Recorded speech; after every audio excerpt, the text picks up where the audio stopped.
Bonjour, bienvenue sur nos tutos techniques sur les friteuses impériales. Donc celle-là, c'est une friteuse modèle IFS 2525. Dans cette vidéo, on va vous expliquer comment il faut faire pour tester un thermostat de sécurité à froid pour décerner s'il est déjà fonctionnant ou pas. Donc d'abord, on doit vous montrer où se situe le thermostat. On va vous montrer les bornes de connexion, comment débrancher et comment tester. En 4 étapes, voilà le contenu de cette vidéo. Si cette vidéo vous a plu, n'hésitez pas à abonner à notre chaîne YouTube pour avoir d'autres informations sur d'autres composants et d'autres astuces techniques.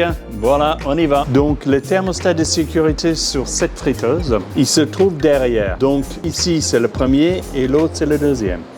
Donc, thermostat de sécurité pour le cuve gauche et thermostat de sécurité pour le cuve droite. Donc, ce qu'on doit faire, c'est enlever une des vis. Sur un fil, il y a un fil blanc, un fil noir.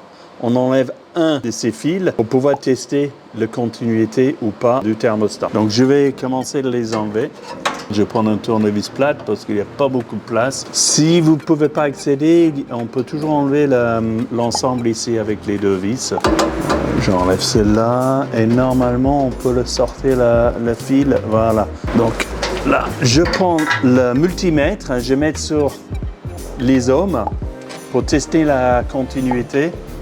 Et je fais la même chose que pour un thermostat de régulation. Sauf là, la cuve elle est froide.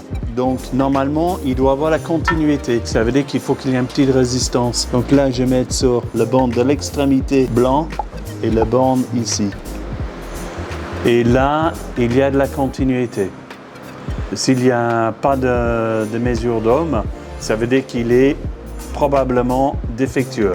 Mais là, il passe, donc ce n'est pas un problème de thermostat de sécurité parce qu'il est froid. Normalement, il doit couper à 200 quelques degrés, donc ça veut dire qu'il coupe le courant. Donc, ce n'est pas le cas. Donc, en principe, celui-là, il est bon. Donc, on a regardé tous les points importants pour contrôler un thermostat de sécurité. Donc, on se rappelle, identifier où est le thermostat de sécurité, chercher à débrancher les câbles et faire le test pour contrôler s'il est passant ou pas passant. Donc, voilà, maintenant, à vous de jouer. Au revoir.